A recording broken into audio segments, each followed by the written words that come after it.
offer latest broadcast equipment for rent, all at affordable prices. Tune in to ACNN TV via any free-to-air decoder with the following installation parameters: Intelsat 20 satellite with tuning frequency 12562 MHz, symbol rate 30 Mbps, orbital position 68.5 degree east, and horizontal polarization. You can also keep in touch with episodes of our programs via these social media platforms.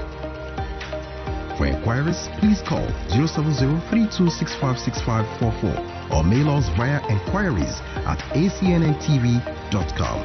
ACNN, reaching the world with the undiluted Word of God.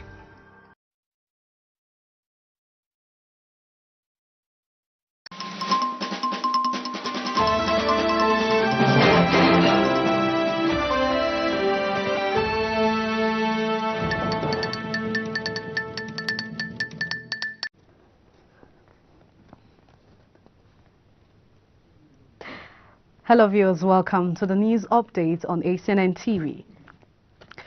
A source in the Diocese of Olu, Anglican Communion, has confirmed the death of one of its priests who was murdered at his parsonage by unknown gunmen on Tuesday in a Muslim state. The deceased Reverend Emeka Merunu was said to have been murdered by the hoodlums in front of his children and wife after pleading for his life to be spared. It was reported that the deceased, who is a native of Amoji Abumori village in Nkwere, was killed over unfounded allegation that he brought in soldiers to secure the church and school under his supervision. The assailants burnt his car after killing him. The police spokesperson in the state, Michael Abatam, confirmed the murder incident and added that investigation had commenced with the intention of arresting the perpetrators of this barbaric act.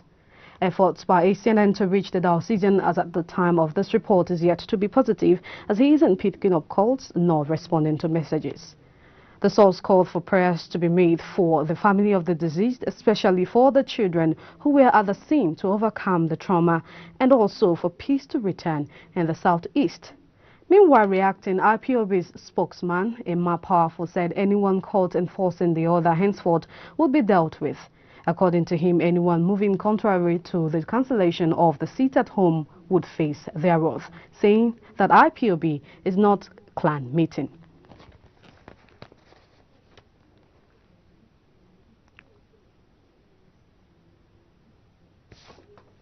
Now, the General Secretary, Evangelical Church Winning All Ekwa, Reverend Unisa Sabo Mado, has enjoined the government to be proactive in protecting the lives and properties of Nigerians. He lamented that insecurity had assumed a different dimension, such that those in authority needed to wake up to the challenges to avoid the wrath of God.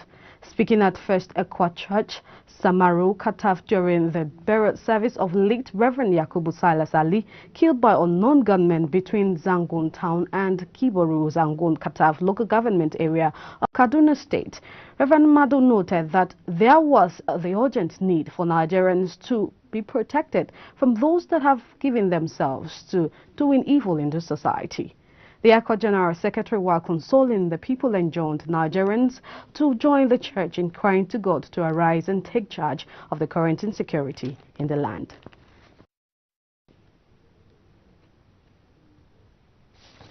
Now, former presidential aide Reno Omokiri has reacted to rumors that his former boss, Goodluck Jonathan, is set to defect to the ruling All Progressive Congress, APC.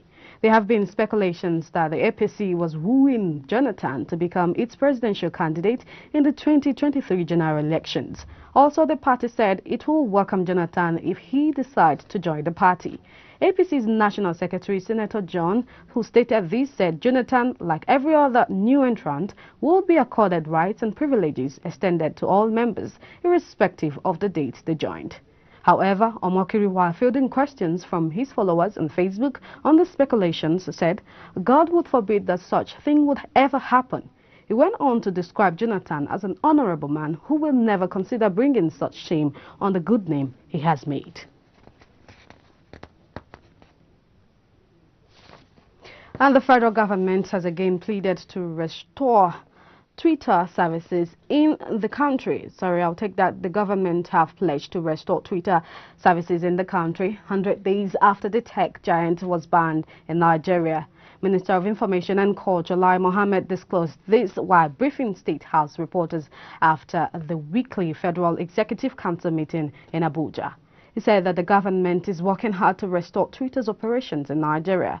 Nigeria suspended Twitter operations on June 4th after the social media giant deleted a tweet by President Muhammadu Buhari for violation of the company's abusive behavior policy, a day after the suspension was effected by telecommunications companies. The country joins nations like North Korea, China and Iran in halting operations of the social media platform. Despite the development, many in the country have devised means of sidestep the ban, including the use of virtual private networks, VPNs.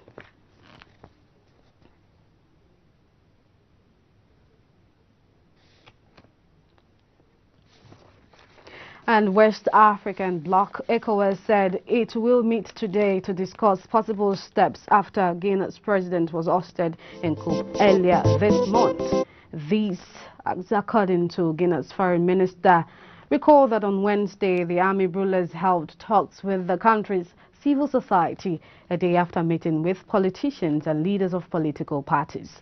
ECOWAS already suspended Guinea last week after a special forces commander overturned 83-year-old President Alpha Condé, calling his ouster a clear violation of the group's regional charter. A delegation from the 15-member ECOWAS group was sent to Conakry to meet with coup leader Lieutenant Colonel Mamadi, visit Condé and demand a civilian-led transition. Ghana Foreign Minister Shirley Ayokor, who led the mission, said the extraordinary summit would review the delegation's findings and decide next steps for Guinea's return to constitutional rule.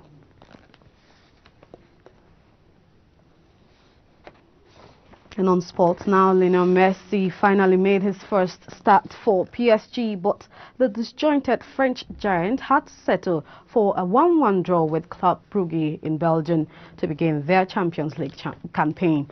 Andre Herrera gave PSG an earlier lead at the stadium, only for Hans Vanken to equalize for the home side, who were excellent and thoroughly deserved their point. Messi, who had played just 24 minutes as a substitute prior to his game, is still looking for his first goal for his new club, although he hit the bar in the first half and tested Brugge goalkeeper Simeon Mignolet after the break before picking up a yellow card. However, it was not a convincing performance from Pochettino's side as he lined up his start attacking trio of Messi, Neymar and Kylian Mbappe together for the first time.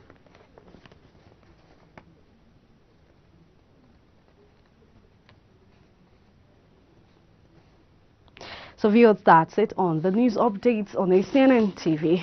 Thank you for watching. I am Zubechi Frank.